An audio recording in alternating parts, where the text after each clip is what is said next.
Bienvenidos a una nueva edición de Teatro Crítico, esta vez bajo el rótulo La eutanasia en España.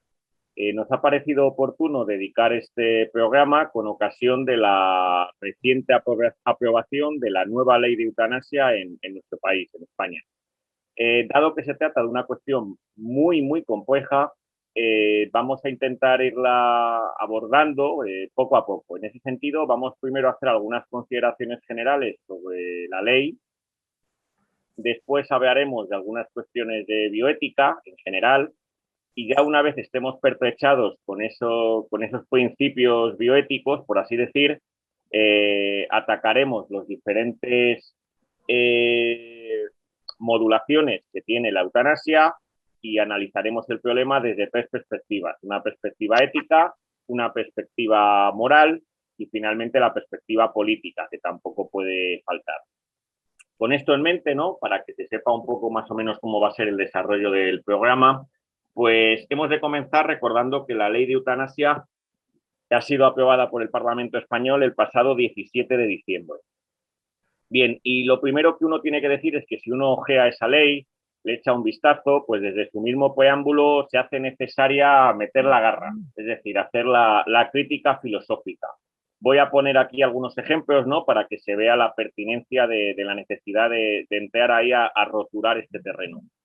Uno de ellos es el que tiene que ver con el hecho de que la ley dice que se concede un nuevo derecho individual, y se trataba de una demanda sostenida de la sociedad actual. Entonces, fíjense aquí cómo está operando, ¿no? La metafísica de los derechos individuales, de los derechos humanos, ¿no? Como que serían una concesión que nos irían dando el Estado, ¿no? Y cómo, pues les parece como un nuevo derecho individual que se ha conquistado, ¿no? Bien, por otro lado, cuando se empieza a roturar el terreno y empiezan a legislar, empiezan a hablar de que se va a legislar dos situaciones, lo que se llama la eutanasia activa directa.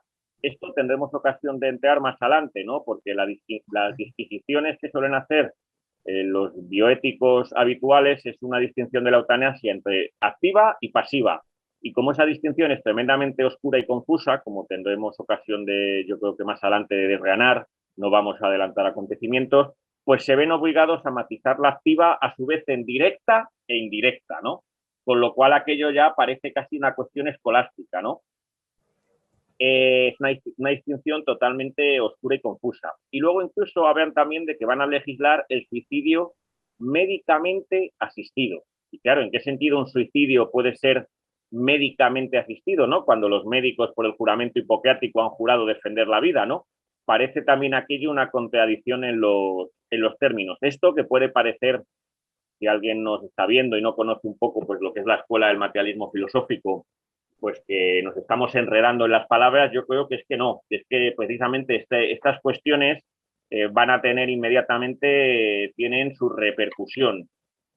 Bien, es cierto también que la ley se trata de una ley pues bastante garantista en el sentido de que hay la persona que solicite la eutanasia o el suicidio médico asistido pues tiene que superar diferentes trámites por varias comisiones. Es también cierto que se garantiza la objeción de conciencia médica. Otro rótulo también, eso de la objeción de conciencia que se las trae, ¿no?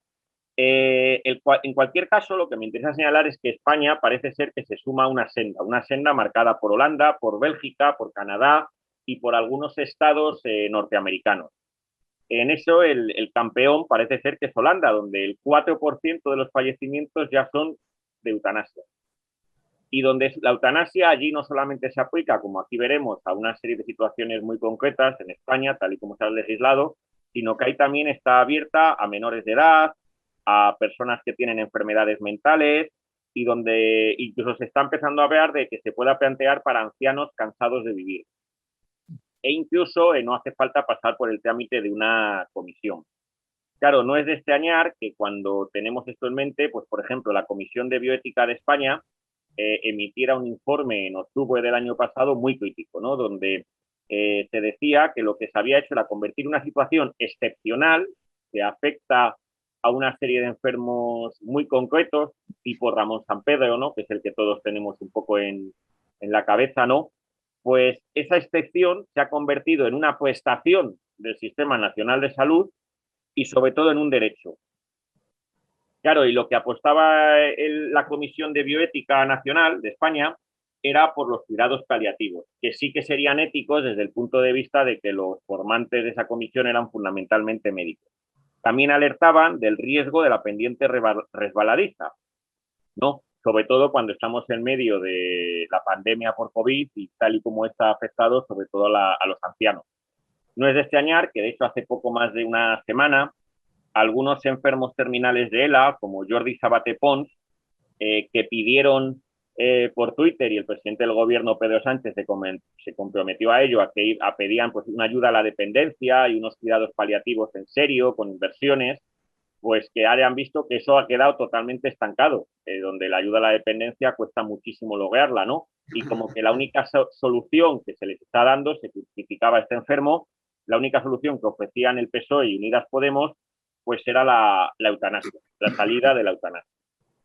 Pues bien, con este planteamiento yo lo único que he intentado hacer, aunque luego nos meteremos en harina y recuperaremos, yo creo, la perspectiva política al final del programa, pues un poco os voy a ceder la palabra, pues si queréis añadir algo, pues a esto, ¿no? De intentar ver cómo este problema de la eutanasia no es un problema estrictamente médico o personal, en el sentido de individual del enfermo, sino que requiere también meter la zarpa filosófica. Bueno, pues no sé quién queréis intervenir primero, si acaso, no sé, Miguel Ángel, Íñigo, el que prefieráis. A mí me es igual. Venga, Yo sí, Miguel Ángel. venga, que siempre que estamos con una serie de ideas que nos vuelven locos, como por ejemplo eutanasia, la idea esta de eugenesia, todos estos términos, todas estas ideas, sabemos nosotros muy bien que dan origen a multitud de problemas, ¿no? Y entonces aquí pues hay que proceder a un análisis muy morfológico, muy concreto. Por decirlo así, hay que ir a las cosas mismas. Parece ser que lo que sí partemos es de una cosa muy, muy positiva, y es que la ley se ha aprobado. Y hay un respaldo social, yo creo, pues considerable. Y que eso no impide que nosotros ahora podamos ejercer pues una cierta crítica a esa ley o a la idea misma, que es totalmente, bueno, es que ya no es que sea borrosa, es que es confusísima, y yo creo que en el vídeo de Gustavo Bueno lo explica muy bien, ahí en La montaña mágica, cuando habla de la eutanasia, es decir, no hay por dónde cogerla, no hay por dónde cogerla. También, sí, también creo yo que es muy importante que una de las cosas que defiende el materialismo filosófico, no perderla, porque creo que a veces la perdemos, no perderla de vista, y es admitir, de hecho, la multiplicidad, la pluralidad de la realidad y la discontinuidad. Me explico. El que nosotros ahora, más o menos jóvenes, a nuestra edad, veamos problemas desde fuera, es decir, desde las cosas que ocurren en los hospitales, el nivel de depravación, bueno, de falta de todo en los sujetos concretos, nos puede hacer perder el norte a la hora de aplicarlo en la situación de que fuéramos médicos en ejercicio, por ejemplo, o familiares con esa casuística. Yo he trabajado, el primer contrato yo trabajé en Salamanca con chicos paralíticos, y ahí me di cuenta de cómo los padres, claro, cuando ellos tienen 12 años, pues evidentemente sus padres son jóvenes y pueden mantener esa carga tan onerosa. Pero nos ponemos a 40, si es que llegan, porque a veces el índice de vida es muy, muy reducido, pero cuando fuimos a hacer una investigación para ver si le metíamos dentro de un programa de ayuda a domicilio a un hombre, estaba allí postrado, y yo iba con las lecciones de psicología para ver si emitía alguna operante, ¿no? Y entonces lo que te encuentras allí es lo que hemos visto, pues un ser pues despersonalizado, al cual es muy difícil, vamos, ahí es donde se te va totalmente toda la teoría, y ves el cuerpo a cuerpo y la dramática de este regalo de vivir, ¿no? Ahí es donde habría que ver el regalo de la vida y todo lo que supone en los casos concretos. Por eso lo que quiero decir es que, claro, no es nada fácil que desde fuera, a no ser que te toque un caso como médico, enfermera, jurista o como familiar, pontificar aquí. Y aquí creo que hay que ser muy, muy serios porque a veces yo veo que la gente perdemos el norte, empiezas a hablar ante una cámara y dices muchas bobadas. Cuando se dice que Ramón San Pedro, ¿no? Ahí en Porto Son tiene allí pues su efigie, yo no he visto la película y creo que no la veré hasta que esté en el asilo si me da tiempo y tal. Pero vemos que como que va allí la gente está con el movimiento este de ayudar a morir y todo esto, y creemos nosotros que le comen el coco a Ramón San Pedro y el pobre hombre. O sea, yo creo que es mucho más complejo. No se trata ya de firmeza, generosidad, que yo creo que en nuestra escuela hay ya que limar mucho más eso, ¿no? Esa firmeza tan sustantiva, esas virtudes casi aristotélicas y la generosidad espinosiana, en este caso, las dos. Yo creo que hay que ajustar más, porque es que si no, es que te sale un pontífice en cada filósofo o en cada ciudadano. Y por eso también creo yo, y ya acabo con esta primera intervención, que es muy importante ante estas cosas, tener la racionalidad casi estoica de ver que hay muchas cosas que las pedimos una solución, que nos exigimos a nosotros solucionar cosas, pero que no la tienen. Es decir, como que decimos, la idea racional básica sería esta, ¿no? Debe existir una solución para todo, en todos los momentos. Y a mí me parece absurdo, me parece totalmente absurdo. Yo creo que es uno de los problemas más graves dentro de un sistema filosófico. Venga, vamos a una teoría que valga para todos. Si no vamos a las cosas mismas, y claro, aquí ya sí que creo yo que la ley tiene cosas muy buenas y que hay que escuchar mucho a médicos que sufrieron persecución, incluso perdieron el trabajo durante 15 años. Un tal Ariel, un médico español, le ayudó a la mujer a morir, tuvo que marcharse a Londres en el momento que publicó un periódico, pues que había pues desasistido, según ellos, o matado a esta persona, pues perdió el trabajo y hasta hace muy poco no se ha integrado aquí en España en servicio de urgencias, etcétera. No me pondría yo en la situación de esa persona, de este médico, porque su familia le dio el consentimiento, etcétera. Y pasa aquí pues muchas cosas que yo creo que de momento valga hasta ahí eso, ¿vale? Vamos a ver, de esto a raíz del planteamiento que ha hecho Carlos al principio y luego ahora también extraordinariamente rico Miguel Ángel, se pueden decir muchas cosas. Yo voy a ir por otro lado, vamos a decirlo así. Por lo menos en esta primera intervención. Luego podemos discutir ya el fondo del asunto si se quiere, pero yo me voy a referir a algunas de las cocas precisamente que decía Carlos acerca de la ley, ¿no? Vamos a decirlo así, de la ley. Sobre todo de lo que se suele llamar la exposición de motivos o los considerandos de la ley. Porque en una ley de este tipo, como en otras instituciones, en este caso jurídicas, etcétera, se puede, yo creo, siempre distinguir o cabe distinguir, vamos, utilizando esta distinción que hace Gustavo Bueno a veces, entre un elemento, un componente o un momento nematológico y un momento tecnológico, ¿no? Y entonces el momento tecnológico lo dejamos para luego, si se quiere, o por lo menos yo lo voy a dejar intacto para luego, que es precisamente lo que nos ocupa, el asunto principal, supongo, el tema de la eutanasia, ¿no? Pero el momento nematológico, que es esencial a la ley, a otras instituciones, es un envoltorio, pero que no es un envoltorio externo, es un envoltorio que está metabólicamente nutrido por el propio momento tecnológico también, ¿no? Es un envoltorio necesario, sencillamente, porque al margen de dicho momento nematológico tampoco podría respirar el momento tecnológico, pues este momento nematológico que lo tienen todas las leyes y que suele exponerse los considerandos y que es la filosofía de la ley, por así decirlo, pues recurre a ideas, desde luego, filosóficas, como lo es la propia idea de eutanasia o la propia idea de vida, la propia idea de muerte, la propia idea de dignidad, etc. Y también la propia idea de derecho. Y entonces, cuando yo, para circunscribirme a un punto muy concreto, que es el que has rescatado, Carlos, precisamente, cuando la ley dice que esta ley supone, considerando no la concesión, el reconocimiento de un nuevo derecho individual, pues claro, aquí se produce el siguiente dilema. Este nuevo derecho individual, si se reconoce, además, precisamente el prefijo re parece presuponerlo, pues será porque es un derecho que se conceptúa como preexistiendo a este reconocimiento. Es decir, es un derecho que está ahí y que la ley lo que hace es reconocerlo, precisamente reconocerlo, redescubrirlo, porque era un derecho enterrado, no logrado, angostado o reprimido, pero que estaba ahí, latente, ¿no? Latente. ¿Latente dónde? Aquí está la cuestión. Esa es la cuestión. ¿Dónde estaba ese derecho? Claro, si se dice que el derecho se reconoce como si preexistiera a su propio reconocimiento, es decir, como si no fuera un derecho que se conforma positivamente por la propia ley, cuando la ley tiene fuerza de obligar en una sociedad política, pues entonces será porque el derecho está preexistiendo, pero ¿dónde?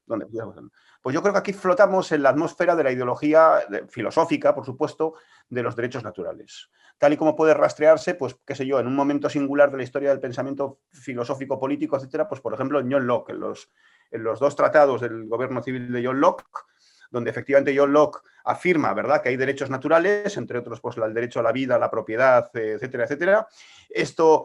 Este tratado de John Locke, como es sabido, luego tendrá una influencia absolutamente determinante, pues, por ejemplo, en la ideología de muchos de los revolucionarios de Estados Unidos, en el año 1776, en la declaración de los Bill of Rights, en el libro de Thomas Paine, Common Sense, etcétera, etcétera, que eran todos lockeanos. Es decir, que la revolución, por lo menos en su momento nematológico, la revolución americana se hace en nombre de John Locke, por ejemplo, ¿verdad? Claro, esas son las consecuencias. Pero ¿cuáles son las fuentes de John Locke? Las fuentes librescas de John Locke. ¿Dónde ha abrevado John Locke en sus fuentes? Pues yo creo que hay una influencia muy determinante que se ha sido redescubierta hace poco por parte de muchos historiadores de la filosofía moderna.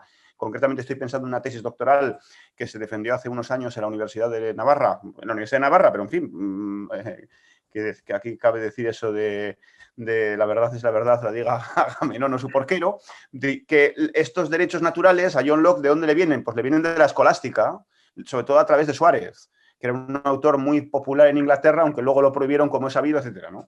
De cuando la rebelión de la pólvora en la Inglaterra de Jacobo, etcétera. Y entonces, claro, es decir, los derechos naturales de Locke, en plena modernidad, vamos a decirlo entre sí, tienen una conexión evidente con los derechos naturales ¿de quién? Pues de Santo Tomás de Aquino, en el fondo. Porque en el contexto tomista sí cabe reconocer muy bien, por supuesto, la existencia de derechos naturales. ¿Por qué? Porque hay una ley positiva, pero además de una ley positiva también está la ley eterna, y la ley eterna es la ley que está ¿dónde? Pues en la mente divina, se supone, etcétera. Pero como resulta que, según el tomismo, a diferencia aquí del agustinismo, de la escolástica franciscana, pues gratia naturam non tollit sed preficit, es decir, no, la gracia no mata la naturaleza, sino que la perfecciona, pues los hombres, como tenemos la razón natural, podemos participar de la ley eterna, de la ley divina, y esta participación de la ley eterna a través de la razón natural es la ley natural. Y entonces la ley natural incluye los derechos naturales, que son precisamente el objeto de discusión de la controversia de Salamanca, de la Junta de Valladolid, de todos estos debates sobre la conquista, etcétera, Vitoria, Sepúlveda, Melchor Cano, lo que se quiera, ¿no? Ahora, si eliminas la metafísica creacionista, pues entonces no hay tales derechos naturales.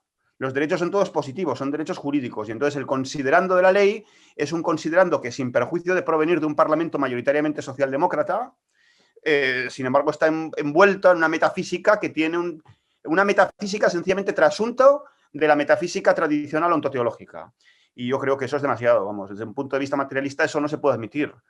Que luego la capa tecnológica de la ley tenga momentos aprovechables, racionales, por supuesto, eso naturalmente, pero en los considerandos está metida ahí toda la metafísica propia de la escolástica medieval, creo yo, y eso es muy importante, ¿no?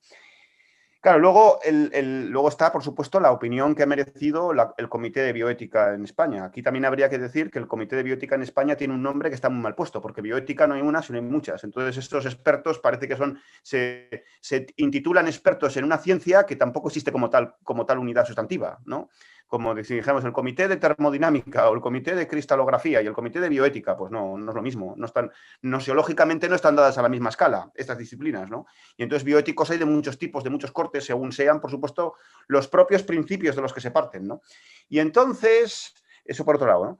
Y entonces, pues lo que ha dicho, sin embargo, Miguel Ángel, pues ahí tienen toda la razón. Efectivamente, la ley se ha aprobado. Positivamente hay que partir de esta base, que la ley se ha aprobado. ¿Y esto qué significa? Pues en una democracia parlamentaria como la nuestra, significa que se ha aprobado porque hay un acuerdo en la ley. Ahora, ese acuerdo, que está representado tanto por los votos a favor como por los votos en contra, no representa un consenso consenso sobre la materia de la ley, porque hay grupos que no están a favor de esa materia, como, pues, qué sé yo, el PP o Vox o lo que fuese, ¿no? Que se votarían en contra, etcétera.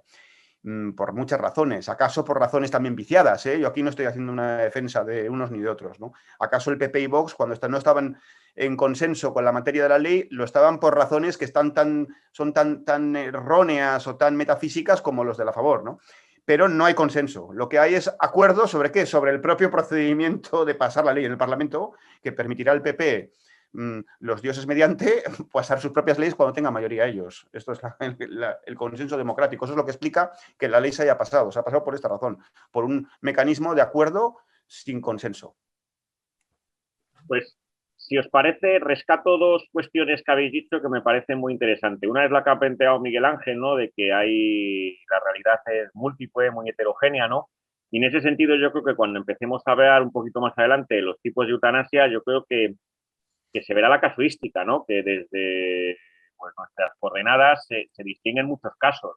Quiero decir, hay muchos casos de eutanasia y eso es lo que hay que ir distinguiendo, ¿no?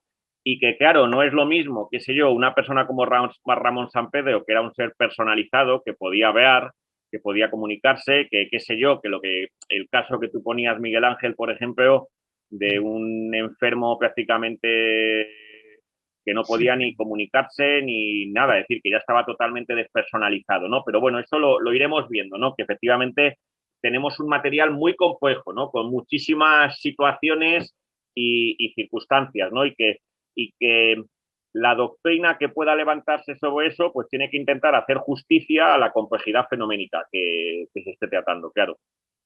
Bien, dicho esto, hay una cuestión también que recupero ahora, que rescato para empezar el siguiente veo que no, que es lo que ha dicho Íñigo, ¿no? Que efectivamente cuando se habla de comité de bioética parece que la bioética es una ciencia, y bueno, y la bioética no es una ciencia, sino que pues tienes una disciplina que tiene una unidad polémica, ¿no? Porque hay una mezcla allí abigarrada desde conceptos médicos, biológicos, jurídicos, pero también hay ideas filosóficas, ideas religiosas, ideas teológicas, ideología, es decir, que hay un montón de cuestiones que hacen que la bioética tenga una unidad polémica, de tal manera que cada vez que alguien diga bioética voy a que pedirle inmediatamente, como cuando dice filosofía, que nos dé el apellido, ¿no? Que nos diga de qué bioética está hablando, ¿no? Bien, en ese sentido, la exposición que yo aquí voy a hacer, ¿no? Es una exposición muy, muy rápida, ¿no?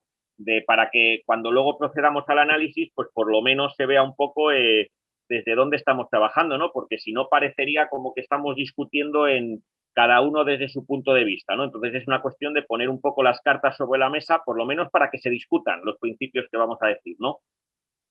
Entonces, en ese sentido, voy a presentar aquí de una manera muy telegráfica pues lo que sería el esqueleto de la bioética materialista, tal y como la expone Gustavo Bueno en ¿Qué es la bioética?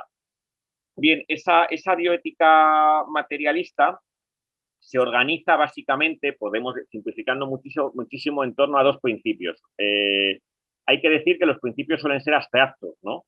Y los principios luego llevan aparejados reglas y las reglas tienen excepciones, ¿no? Que eso también lo digo por conectar con lo que dice Miguel Ángel, ¿no? De que que no se puede pontificar, ¿no? Que en ese sentido el materialismo filosófico es consciente de que los principios no están al principio, sino que están al final, que los principios cuando se plantean, igual que pasa en ciencia, es porque coordinan materiales heterogéneos y son a posteriori siempre los principios.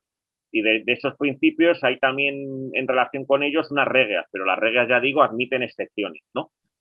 En ese sentido, pues es la casuística jesuita, ¿no? Jesuítica, podríamos decir, ¿no? Frente al rigorismo de los puritanos, ¿no? O de los luteranos, ¿no? Lo que estaríamos un poco aquí, pues ya por tomar alguna referencia escolástica, ¿no? Ya que Miguel Ángel tiene detrás suyo también a Santo Tomás, ¿no? Entonces, dicho esto, ¿cuáles serían los principios? Bueno, el principio de los términos de la bioética, que sería el principio de autodeterminación operatoria, aunque yo prefiero decir, para evitar problemas, determinación operatoria, ¿no? Que va ligado al sujeto operatorio individual, corpóreo. ¿Qué quiere decir esto? Que el término elemental de la bioética no es, qué sé yo, el alma, la conciencia, la persona, los valores, la voluntad, no, es la individualidad corpórea de cada uno de nosotros, ¿no? Aquí es donde se ve muy bien la perspectiva materialista, ¿no? Y entonces, desde esta perspectiva, ligado a este principio de los términos, el principio de la determinación operatoria, de que cada uno de nosotros somos sujetos operatorios, que nos vamos determinando operatoriamente, sin que ello quiera decir que seamos esclavos de nuestros caprichos, ¿no? Sino que tenemos por la capacidad de operar, de desconectarnos de ciertos círculos causales y conectarnos con otros, claro. Bien, entonces, ligado aquí a esto aparecen las normas éticas. La ética la definía Gustavo Bueno como orientada a la salvaguarda del individuo corpóreo, del cuerpo. De tal manera que la virtud ética fundamental, y esto es algo que ya ha planteado Miguel Ángel, aunque efectivamente luego habrá que también que rascar aquí, efectivamente. Pues la virtud ética fundamental es la fortaleza, que cuando se aplica a uno mismo se llama firmeza, ¿no? Cuando yo opero de tal manera que estoy reforzando, ¿no?, la salvaguarda de la perseverancia de mi cuerpo. Y cuando la aplico a los demás, pues estamos ante la generosidad. Claro, el problema es que este principio no está solo y este principio entra en contradicción o determinación, se complementa, se limita con otro principio, que es un principio de las relaciones, que sería lo que podemos llamar el principio de grupalidad, en el sentido de que ese individuo, ese sujeto operatorio nunca está solo, sino que siempre está inserto en uno o más grupos. Bien, y entonces, como está inserto en uno o más grupos, esos grupos le codeterminan, de tal manera que este principio de las relaciones está poniendo cortapisas al primer principio, al principio de los términos, ¿no? Claro, dicho esto, relacionado con lo que sería este principio de las relaciones, aparecen las normas morales. Normas morales que van encaminadas a la salvaguarda del grupo. Y también aparecen en el límite las normas políticas, que van ligadas a la salvaguarda ya no del grupo, sino de la sociedad política. Claro, y lo que aquí hay que señalar es que la bioética materialista es también una biomoral y una biopolítica. Es decir, que Gustavo Bueno, cuando habla de bioética, está inmediatamente englobando esos tres temas. Es decir, no nos quedamos únicamente con el principio de determinación operatoria, que parece ser el que estaría más o menos representado en la ley, pero no los otros. Y esa es la cuestión, hay que ejercitar esa dialéctica, ¿no? O por lo menos sacar a la luz, como yo creo que más adelante haremos, un poco las contradicciones que anidan entre esos tres planos, ¿no? Entre el plano de la ética, de la moral y de la política. Bien, pues Miguel Ángel, te cedo la palabra, pues si quieres comentar algo. Bueno, sí, dos cosillas o tres, como dice siempre. Vamos a ver, la primera, creo que estamos bastante duchos en este tema, ¿no? Ha hablado Íñigo, pues del componente nematológico, ideológico que tiene toda idea, por ejemplo, la democracia, la eutanasia y luego el tecnológico. Ya hablaremos del tecnológico. Evidentemente, en el Parlamento la filosofía que se maneja pues está hecha para que la gente cuando oiga pues derecho natural o todas estas palabras, dignidad, etcétera, pues que piquen, que entren al trapo y se lo crean, ¿no? Es decir, que a uno le dicen que tiene dignidad y el hombre como que está más realizado, e incluso si te llaman persona. Entonces, yo creo que hay un movimiento ahora de reivindicar, pues eso, los derechos humanos, la dignidad, etcétera. Pero eso digamos que es totalmente nematología, pero en el perverso sentido de la palabra. Es decir, pues es simplemente para edulcorar el oído del oyente, del ciudadano satisfecho o que será consumidor de un servicio como puede ser este u otros, ¿no? Entonces, esa parte, evidentemente, lo que quiero decir es que tienen que usarla necesariamente. ¿Por qué? Y este es el tema, ¿no? Primero, esto lo había pensado para decirlo al principio, pero lo digo ahora. Creo que cuando en una sociedad como la nuestra, desarrollada, tecnológica, productivamente, no hay una educación seria, severa, rígida, es decir, escolástica, pero en el sentido actualista, ¿no? De la ética, esa sustantivación pues es absolutamente absurda, cuando no hay una formación en los educandos, en los chavales, de la ética, que ha quedado totalmente relegada por una educación, en su momento de Zapatero, educación para la ciudadanía, que desgraciadamente incluso hasta se quitó y se ha puesto los valores cívicos una hora y que te la cogen pues los de religión se van y tal. Y eso supone que no hay una seriedad. Entonces, si el consumidor de televisión le dices que hay dignidad, que es un ser humano que tiene, pues yo qué sé, cuando no es el rollo de Dios, hijo de Dios Padre, pues ahora es la democracia, si no se investiga en las clases a los alumnos, si no se les toma en serio, pues claro, esto es terrible. Esto es terrible porque van a seguir los párrocos del Parlamento diciendo desde todos los bancos, desde todas las bancadas, que los ciudadanos tienen muchos derechos, que no sé qué, edulcorando el oído. Y esto, claro, pues es una tragedia de las muchas que hay, porque la educación ética no la aprenden los niños por generación espontánea o por el instinto maternal al chupar el pecho materno o al ir con papá de la mano. La educación ética es una formación muy rigurosa entre todas las materias que tienen en el currículum y luego combinada de una forma dialéctica con su vida en la casa, la sociedad que están contemplando, el enseñarles lo que está pasando en la televisión, cómo se les engaña constantemente. Y es aquí pues la madre del cordero.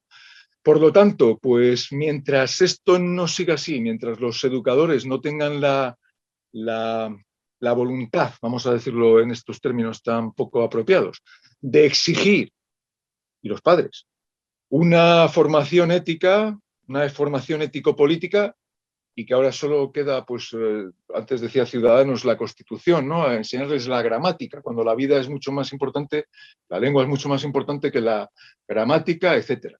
¿Me entendéis perfectamente? Pues yo creo que esto es una carencia que nos lleva a unas consecuencias aberrantes. Es decir, a que el ciudadano pues crea en estas cosas, monarquía parlamentaria, y se lo cree. ¿Por qué? Pues porque hay una nematología pues que ahí el ciudadano pica, porque monarquía, ¿qué problema tiene? Parlamentario. Democracia parlamentaria. Entonces, como no haya un estudio filosófico en profundidad, pues es muy difícil. Y yo no digo que nosotros, los profesores de filosofía y los maestros, si dieran pues una cierta formación, ¿no? Ya tuviéramos la verdad revelada. Pero cuando tú estás viendo y cuando hay un campo de profesores, hombre, se puede crear un ambiente muy distinto al que ahora está consolidado, es decir, un total pasotismo. Y hasta ahí, de momento, bueno, también está pues esa apelación al derecho natural. Hay autoras como muy actuales que han sido muy críticas con esta ley. Ana María Marcos, pues una profesora pues que ha salido en defensa, a contrariar esta ley, porque dice, eso sí, que no ha habido un suficiente acuerdo entre los diversos comités de bioética, porque no hay uno, como habéis dicho antes, es decir, hay muchos. Y entonces, pues claro, al final, ¿quiénes son los que representan el Consejo de Sabios de la televisión? Es una analogía. Pues hombre, Sabater, hombre, Emilio Lledó, hombre, pues los cuatro que están en el corifeo, los amigos, pero no hay un compromiso de a ver qué está pasando aquí en diversos comités, vamos a contrariarlo, ¿no? Aquí lo que ha dicho, en este caso Íñigo, pues que no ha habido consenso y que, bueno, se aprueba la cosa como se aprueba todo.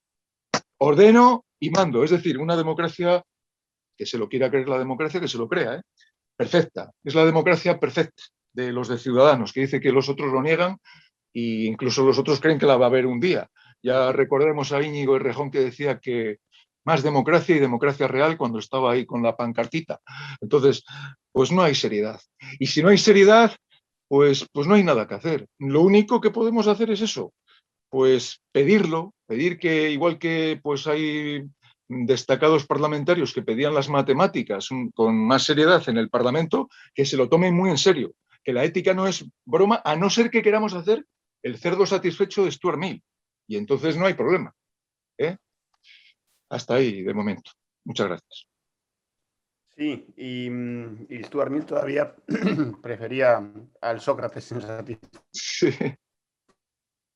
mucho antes más. que al Claro. cerdo satisfecho en su crítica al hedonismo más bien de Bentham y tal. Sí, bueno, vamos a ver. Claro, lo que ha dicho ahora Miguel Ángel es totalmente cierto, vamos, así es así, completamente. Incluso yo para volver un poco bueno, un comentario que podía haber dicho antes también, pero que como ha dicho Miguel Ángel lo digo ahora. Sobre lo de los derechos naturales, la contraprueba de que no hay nada natural en los derechos, como este derecho que está fundando esta ley, fundándolo, no reconociéndolo, fundándolo realmente, pues está, digo que como contraprueba de que no hay nada natural en él, es que el derecho subjetivo a la eutanasia supuesta, etcétera, en el que ahora entraremos, pues es completamente indisociable, ¿verdad?, de una sociedad con un radio histórico y tecnológico determinado en el que se den las condiciones, por ejemplo, que hagan posible diagnosticar un estado vegetativo persistente, por ejemplo, o un lock-up síndrome de estos, o un estado de conciencia mínima, que son los pacientes, luego, bueno, algunos de ellos se aplica la eutanasia o no, pero claro, digamos, en una sociedad pues de la edad de los metales, por ejemplo, o de la edad del bronce o del cobre, o por ejemplo del calcolítico, una sociedad ya, o sencillamente de la Edad Media, pues estos síndromes con sus etiologías y su prognosis correspondientes no podían ser diagnosticados en absoluto y por tanto la eutanasia ahí no había eutanasia, vamos, sencillamente en ese sentido, en el sentido biomédico actual, ¿no? Porque la eutanasia es un problema que se plantea a la luz precisamente del desarrollo de las ciencias y de las tecnologías biomédicas, tal y como lo estamos planteando aquí nosotros, claro. Y además porque, como ha dicho Carlos ahora y como había dicho también Miguel Ángel ha subrayado un componente fundamental del materialismo filosófico. Así es, que suele a veces, bueno, no sé, sí, quizás dejarse de lado, sí, a veces y quizás en el ejercicio, por supuesto, dejarse de lado. Que sin embargo era un componente del materialismo filosófico en el que Gustavo Bueno insistía mucho, sobre todo en sus últimos años, que es el carácter del pluralismo discontinuista, ¿no? Y este pluralismo discontinuista aquí, quizás en el caso que nos ocupa, pues se manifiesta particularmente, de una manera particularmente, yo que sé, vigorosa, en la diferencia de planos de análisis y de escala, completamente distintos a los que nos tenemos que tener aquí. Porque claro, la palabra eutanasia es una palabreja que es multívoca, vamos a decirlo así, es decir, que no es una palabra unívoca, tampoco es equívoca necesariamente, pero vamos, es análoga, y los análogos están muy cerca de ser equívocos, como sabía ya el cardenal Cayetano, ¿no? Entonces, ¿qué puede significar la palabra eutanasia? Pues muchas cosas según sean los parámetros correspondientes al prefijo EU, ¿verdad? Esa es la cuestión. Entonces, que el EU es el bueno, ¿no? El bueno, la muerte buena.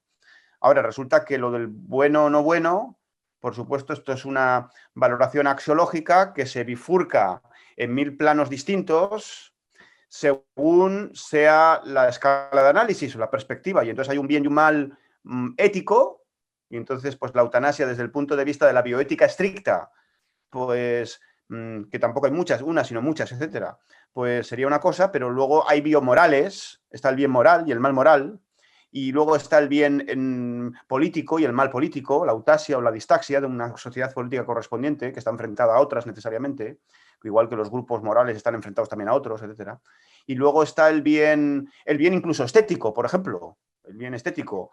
Puede haber muertes que sean malas desde el punto de vista estético, no porque afecten a la dignidad del sujeto, sino porque son repugnantes, feas, o porque son, qué sé yo, huelen mal, ¿no? Por lo que fuese, ¿no?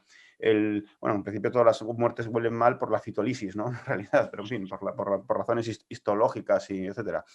Y luego, pues claro, el bien y el mal también pueden determinarse, pues yo que sé, por las sensaciones cinestésicas y cenestésicas y propioceptivas, etc. Que yo creo que lo que se refiere el común de los mortales cuando se habla de la muerte buena es la muerte que es no dolorosa. Pero claro, desde otros puntos de vista, por ejemplo, morales o biológicos o éticos o políticos, una muerte no dolorosa puede ser muy mala también, por ejemplo, por mucho que no sea no dolorosa, ¿verdad? Como sabemos muy bien. Entonces, con esto quiero decir, pero sin embargo yo creo que es lo que el común de la gente se refiere a esto. Una muerte buena es una muerte que no sea dolorosa, quizás porque estamos en una sociedad pues muy sensocentrista, vamos a decirlo así, muy Peter Singeriana en ese sentido, en el que precisamente pues, hay una tendencia muy grande al materialismo moral segundo genérico, que dice Gustavo Bueno, es decir, a la reducción de la ética y la moral pues, a los componentes segundo genéricos. El punto, pues me recuerda a mí muchas veces esto de el aprecio por el placer y por la felicidad canalla o así, pues a lo que pasaban los autobuses ateos londinenses que decían probably there is no God. So stop worrying and enjoy your life. Disfruta la vida, como si fuese un tarro de mermelada, ¿no? Disfruta la vida. Bueno, pues resulta que efectivamente aquí la cuestión es que todas estas perspectivas no tienen por qué actuar coordinadamente. No hay por qué presuponer la coordinación. Aquí está el pluralismo, no solamente pluralismo, sino pluralismo discontinuista, que puede haber una discontinuidad entre todos estos conjuntos de normas. Y entonces las normas, no hay ninguna garantía de que las normas éticas, bioéticas, biomorales, biopolíticas, bioestéticas, etcétera, guarden una continuidad entre ellas. Pueden guardarla y pueden no guardarla. Es decir, que la guardan y no la guardan al mismo tiempo porque están en simploqué. En muchos momentos, las normas biomorales podrán coordinarse con las bioéticas y con las biopolíticas y en otros momentos no, se distinguirán de otras y serán incompatibles entre sí. Y entonces, pues aquí, verdaderamente aquí se plantean los mayores problemas en relación a este asunto que nos ocupa, ¿no? De la eutanasia. Y luego, por supuesto, también añadiendo un poco a lo que decía Miguel Ángel, aunque quizás esto lo podamos hablar más tarde también, desde luego, por lo menos tal y como lo entendemos, como lo entiendo yo y como supongo que también vosotros estáis de acuerdo con esto, vamos, el materialismo filosófico pues no mantiene una posición acerca de lo que se llama eutanasia actualmente parecida, pues qué sé yo, a los de los supuestos o llamados así partidarios de la eutanasia, ni tampoco a los supuestos o llamados detractores de la eutanasia. Es decir, que nosotros no estamos, como hemos dicho otras veces, citando el chiste de vascos, que citaba Gustavo Bueno muchas veces, pues en la posición del vasco del sermón que decía que el cura sobre el pecado había dicho que no era partidario. Nosotros no es que no seamos partidarios ni nos dejamos de ser, sino que porque la ética del materialismo filosófico no es una ética basada en la santidad de la vida, ni tampoco es una ética basada en la preeminencia, qué sé yo, del placer y del dolor al hilo benzamiano o stuartmiliano o petersingeriano, sino que lo que tenemos que hacer es distinguir eutanasias distintas, casos distintos y situaciones completamente distintas entre sí, claro. Pues si os parece, vamos ya al meollo del asunto, al tomate, ¿no? Vamos ya a empezar a distinguir, ¿no? Estos casos de eutanasia y si os parece, yo voy a hacer una panorámica, los vamos a ir planteando y los podemos discutir en los tres planos, en el plano ético, moral y político, a ver cómo los vais viendo, ¿no?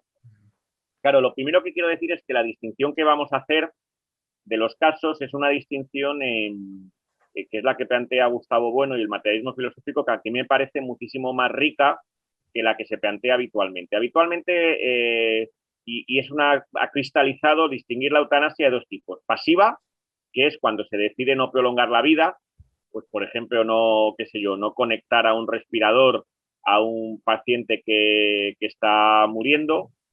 Activa, y la activa, que es ya cuando sí que no es tanto prolongar la vida, sino que se está acelerando la muerte. Claro, aquí el problema es que como esta distinción entre, por así decir, dejar morir y matar es muy sui generis, ¿no? Porque es el ejemplo que ponía Gustavo Bueno, ¿no? Si vemos a alguien que se está ahogando en alta mar y no le tiramos un flotador, ¿qué estamos haciéndole? ¿Dejar morir o le estamos de cierto modo ya matando, ¿no? Al no tirarle el flotador, ¿no? Son distinciones tremendamente oscuras y confusas. Y claro, ellos yo creo que los mismos que están en esta ola son conscientes de esas limitaciones, tienen que volver a redistinguir dentro de la eutanasia activa dos casos. La eutanasia activa indirecta, que es cuando, por ejemplo, a una persona, a un enfermo terminal de cáncer, se le da morfina para paliarle el dolor, pero se sabe que esa morfina que le calma al mismo tiempo le acelera la muerte. Y ya estaría luego el caso de la eutanasia activa directa, que es cuando se le da directamente el fármaco letal, ¿no? Claro, pero es que es muy borrosa esa distinción, ¿no? Entonces, Gustavo Bueno pues decide que en vez de es mejor hacer una distinción por el objeto de la eutanasia, ¿no? A quién afecta la eutanasia. Y en ese sentido, comienza haciendo una distinción que ya ha introducido Íñigo, ¿no? De eutanasia, se puede decir una eutanasia predicada, ¿no? Que es cuando decimos de alguien que tiene una buena muerte, ¿no? Lo que pasa es que, claro, que eso de una buena muerte, pues depende mucho del código de valores de cada uno, ¿no? Es aquello de, qué sé yo, para un conquistador español que iba a América, una buena muerte podía ser peleando, ¿no? En una batalla, qué sé yo. Pero, por ejemplo, para Santo Domingo de Guzmán, ¿no? Pues una buena muerte fue cuando llegó ya cansado a su convento en Bolonia, se reunió y a sus hermanos dominicos les dijo, muerto seré más útil, ¿no? Bueno, pues entonces aquí se ve la escala de diferentes buenas muertes, ¿no? Que puede haber, ¿no? O qué sé yo, o pensamos también, por ejemplo, en la buena muerte de Sócrates, ¿no?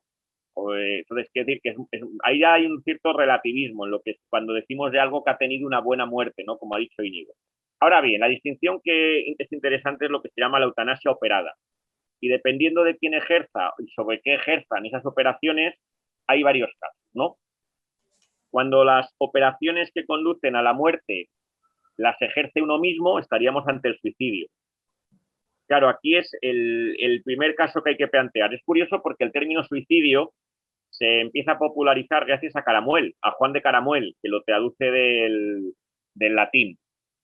Es cierto que el suicidio es un problema que, por ejemplo, del que no se suele hablar, y en España o más o menos son unas 3.500, 4.000 muertes anuales, afectando curiosamente más a hombres que a mujeres. Aunque ya digo que son estadísticas muy confusas, porque muchas veces hay accidentes que se contabilizan como accidentes y que en realidad podrían entrar en la categoría de suicidios. Entonces, claro, lo que uno discute aquí en el suicidio, como ahora enseguida avanzaré, es si es ético o no suicidarse, ¿no? Y claro, aquí pues hay muchos casos, ¿no? Claro, decir, si estamos hablando de que se suicida es un padre de familia con responsabilidades para sus hijos, pues éticamente no puede ser ético. Habría que condenarlo. Si, por ejemplo, el suicidio es, qué sé yo, el del espía que se suicida para no delatar y salvar a sus compañeros, pues el suicidio sería obviamente ético. Si estamos hablando de un suicidio, qué sé yo, de un ejemplo que en algún momento ha puesto, me parece muy bien traído, David Álvar González, de un astronauta que ve que su nave se va a estrellar y antes justo de morir, pues decide quitarse la vida, como iba a morir un minuto después, pues el suicidio sería neutro éticamente, en el sentido de que no tendría mayor afectación. Por lo tanto, aquí podría haber suicidios éticos, no éticos, y también que sean neutros éticamente, ¿no? Claro, pero inmediatamente ligado al suicidio entra lo que se llama el suicidio médicamente asistido, que regula la ley, que es el primer caso que os planteo, ¿no? Luego vamos a ir, si os parece, al caso de la eutanasia, que es ya cuando la eutanasia clínica, que es cuando las operaciones para dar muerte, el sujeto que las recibe no interviene. Ese caso, si os parece, lo dejamos para luego. Vamos ahora a discutir el caso del suicidio, ¿no? Y en el suicidio tenemos ahí dos situaciones, ¿no? El suicidio en el cual las operaciones las lleva completamente el sujeto y el suicidio asistido, donde se necesita la asistencia ya no de un médico, porque claro, el médico no puede dar muerte, por eso la norma, cuando la ley dice suicidio médicamente asistido, debería decir mucho mejor suicidio clínicamente asistido, ¿no? Claro, aquí hay casos muy curiosos. Está efectivamente el del paciente terminal al que se le suministra un fármaco, ¿no? Que es el médico se lo pone delante y él es el que decide beberlo.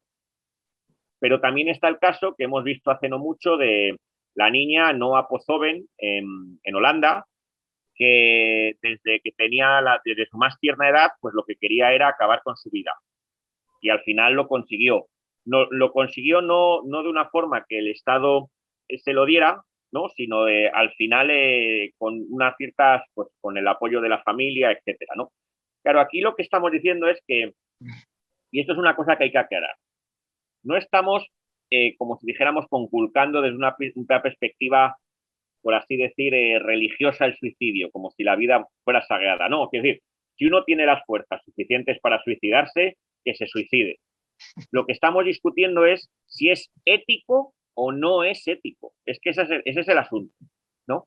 Y claro, generalmente lo que aquí hay que criticar y critica el materialismo filosófico es que se suele decir que en el suicidio, ya sea el suicidio habitual o el suicidio médicamente asistido, se suele decir, es que era su voluntad.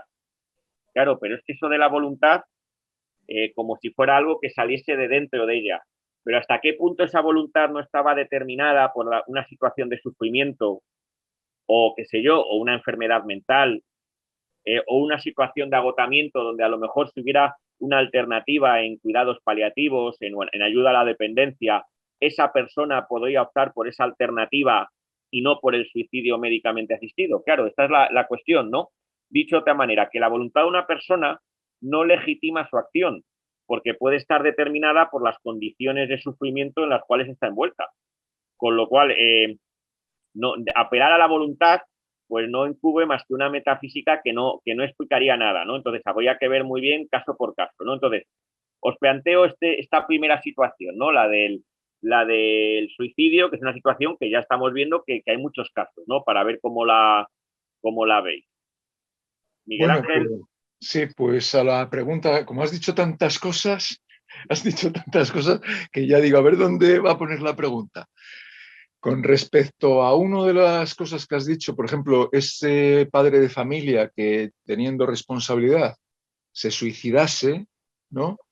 Pues evidentemente para nosotros no puede ser ético desde nuestra ética, pero para él, desde su ética, etológicamente, pues yo creo que le ha sobrevenido una situación en la cual pues no ha podido dar solución y eso me parece a mí muy difícilmente planteable. Y además, ¿qué ganaríamos nosotros diciendo, pues este que se ha suicidado no ha sido ético? Una vez que es post facto ya se ha suicidado. Es decir, que sería pues más bien pues como, bueno, pues un poco así, hablar por hablar, en el sentido de que el que quiere suicidarse no le va a parar nadie si no es más fuerte que él para, como decía Gustavo Bueno, que se leyera pues, los Elementa de Euclides y que aguantara un poco, o La conquista de felicidad de Bertrand Russell.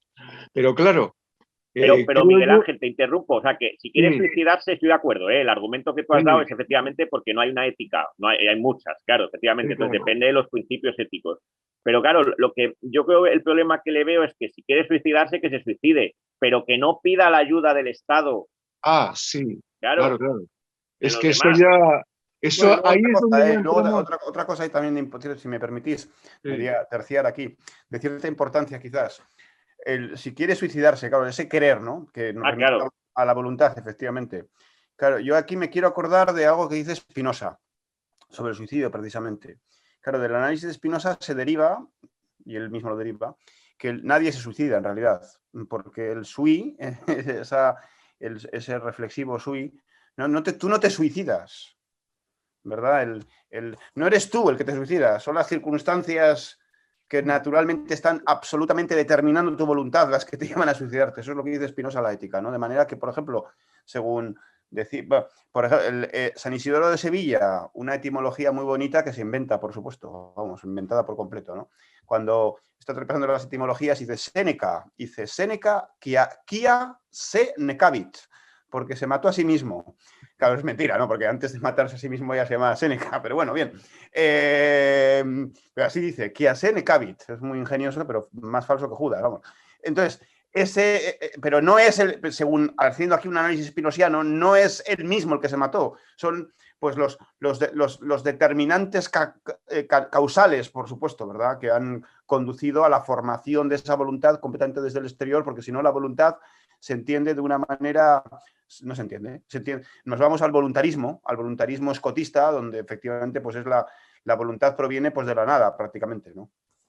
sí, eso encaja incluso, Íñigo, yo creo mucho con Schopenhauer, que él viene a decir que todos aman la vida y que nadie se quiere suicidar, pero que son las causas determinantes las que te llevan a eso, que nadie se suicidaría porque él quiere. Coincide mucho con Spinoza. Sí, efectivamente, sí. En este sentido, entonces, yo lo que quiero decir es que, claro, aquí es donde viene el problema de la terminología. Si yo pido a Íñigo una pastilla para suicidarme, pues entonces, claro, ahí hay un problema porque que ya no es mi suicidio, es un suicidio que yo podría ser hasta, no lo tengo yo muy claro, podría ser hasta, en ciertos casos, pues la mala fe, porque el padre que se suicida encima no da la tabarra a un médico y no ejerce pues más derechos a la sanidad. El padre que se suicida es que, sin embargo, en el caso, y aquí también creo que lo había pensado antes, y esta mañana preparando un poco esto, En ese caso, en el caso del padre, al meter digamos, plano tecnológico de que tú tienes que solicitar, pues, un documento durante 15 días para que el médico te lo tal, ahí podría haber sí un freno para el que se quiere suicidar, que esa estructura social le refrenase un poco y a lo mejor hasta cambiara de opinión. Cuando el padre no ve más opción que suicidarse, pues a lo mejor podría ser llevado a efecto. Pero si encima te ponen, y esto creo que es positivo, si se diera este caso, no sé si se podrá dar, que creo que sí, que un padre o una madre en un estado así de depresión porque no puede con la vida, va a un médico y entonces el médico, al ser un vínculo que le puede dar una información, le puede de alguna manera refrenar o mandarle a terceros, etcétera. En ese sentido podría ser hasta producente. Pero claro, es casuística que no, que está por ver. Y sobre esto también quisiera yo proponer aquí un problema que se produce desde la lógica, vamos a decir, de la vida, de la contextualidad de cada uno de nosotros, ¿no? Althusser, el gran filósofo, como sabéis, pues le dio por un día matar ahí a la mujer, vamos, matarla en la cama. Deleuze, el gran afirmador de la vida, que tenemos aquí sus libros de Spinoza, tanto vitalismo, pues se tiró desde el 5.º piso. Y quiero decir, ¿desde qué punto de vista podemos nosotros ahora, cuando estamos metidos en la vida, ponernos en el pellejo de una persona que no conocemos, sin contexto, contextualizada, sin hacer digamos, un procedimiento, un estudio, una evaluación conductual de lo que le está pasando? A mí se me antoja muy difícil, porque la psicología social, vamos a remitirnos a los apuntes de quinto, hay 3 componentes, ¿no? Está el componente que ellos llaman cognitivo, lo que yo pienso. Luego está el componente, digamos, pues afectivo, lo que yo siento, decían así, y luego está el actitudinal. Nosotros podemos tener muy claro ahora cognitivamente, pues que una persona no tiene que suicidarse, pero luego puede sobrevenirnos una distorsión cognitiva, como estudian ciertos psicólogos, y que por la circunstancia concreta o las circunstancias conflictivas, eso te llevara a que ahora lo que pensamos fuera totalmente, pues después, vamos, totalmente barrido por las circunstancias. Y esto creo que encaja muy, muy de suyo con cierta parte de un estudio de la conducta, como puede ser el de que todos los pensamientos que tenemos en nuestra cabeza no valen para nada, que lo que impone, lo que impera al final es la vida, la ley de la vida. Y aquí es donde pues muchas veces están trabajando pues gente como Marino Pérez, el divorcio entre lo que pensamos, una verdadera esquizofrenia, ¿eh? Y luego la vida. Y ahí sí hay un divorcio muy difícil de sostener. Esto quiere decir que, bueno, pues en el caso de ese padre, en el caso de un banquero, como sabéis, que se suicidó aunque tenía mucho dinero por una presión de los medios y porque realmente, posiblemente, presuntamente había defraudado al fisco, pues eso te lleva pues, a autoaplicarte a ti el suicidio. Y en el caso de la pastilla, ya digo, puede ser hasta una medida de contención, decir, oye, mira, como he hablado con este médico, me ha dicho que haga no sé qué, y a lo mejor en esos 15 días te sirve de freno para no hacerlo.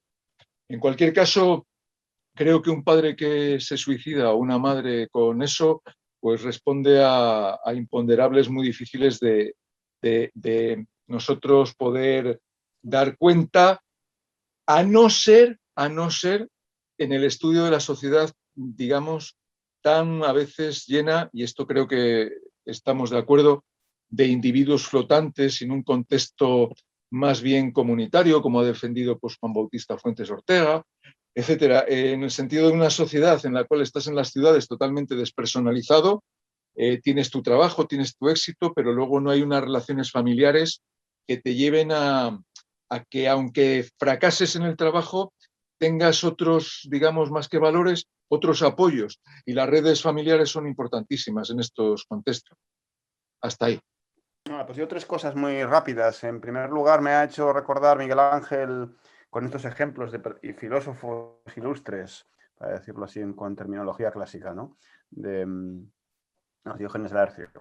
de Deleuze y de Althusser, etcétera, el trabajo en proceso, como dicen los anglosajones, work in process, de mi antiguo alumno y querido amigo mexicano, Jorge, que está trabajando sobre filósofos que tienen, de vez en cuando pone vídeos en YouTube sobre estos filósofos, algunas figuras muy interesantes, muy poco conocidas, que tienen un denominador común, y es que se han suicidado todos, ¿no? Y una especie de suicidología filosófica. Pero vamos, yo sobre este asunto del suicidio, quizás lo que, abundando un poco en la píldora de determinismo espinosista. Claro, luego el determinismo espinosista es muy complicado porque tiene un componente de fatalismo evidente que es el monismo, ¿no? En el fondo, vamos.